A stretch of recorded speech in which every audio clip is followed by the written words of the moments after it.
Well, 2013 will be remembered in the sports world for many reasons, but chief among them may be the passing of Nelson Mandela. While much has been said about his humanitarian and political accomplishments, often overlooked is the relationship Mandela had with sports. Upon his passing, countless athletes, teams, and leagues from various sports all over the world chose to honor the memory of Mr. Mandela, including the New York Yankees, who will erect a plaque in honor of Mandela's visit to Yankee Stadium just 4 months after being released from the prison he had spent over 27 years in. Well, this makes perfect sense, as Mandela was a leader who deeply understood the transforming ability of sports in our world. Nelson Mandela grew up an athlete and excelled at track and boxing while in college. When the apartheid government of South Africa sentenced Mandela to prison, he began a sports program in the isolation section that he was sent to. For a time, that unit was able to observe the prison's weekly soccer matches, and Mandela said that soccer on Robben Island was, quote, more than a game. It can create hope where there was once despair.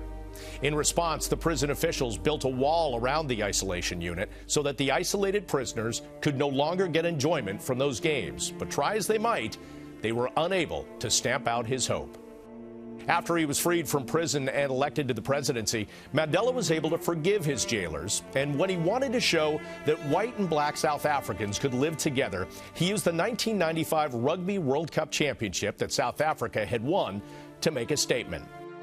Rugby was known as an Afrikaner game, and the South African team had been known for its defense of apartheid. So the image of Mandela shaking hands with and congratulating the blonde, blue-eyed captain of that rugby team spoke volumes. The story has been immortalized in the movie Invictus, starring Morgan Freeman and Matt Damon. Nelson Mandela continued to make such statements, using sports whenever he could.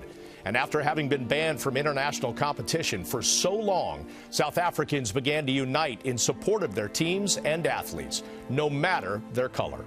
Mandela's use of sports to unify and uplift his country culminated in 2010, when the world was invited to experience the sounds of vuvuzelas and the sight of South African unity at the World Cup.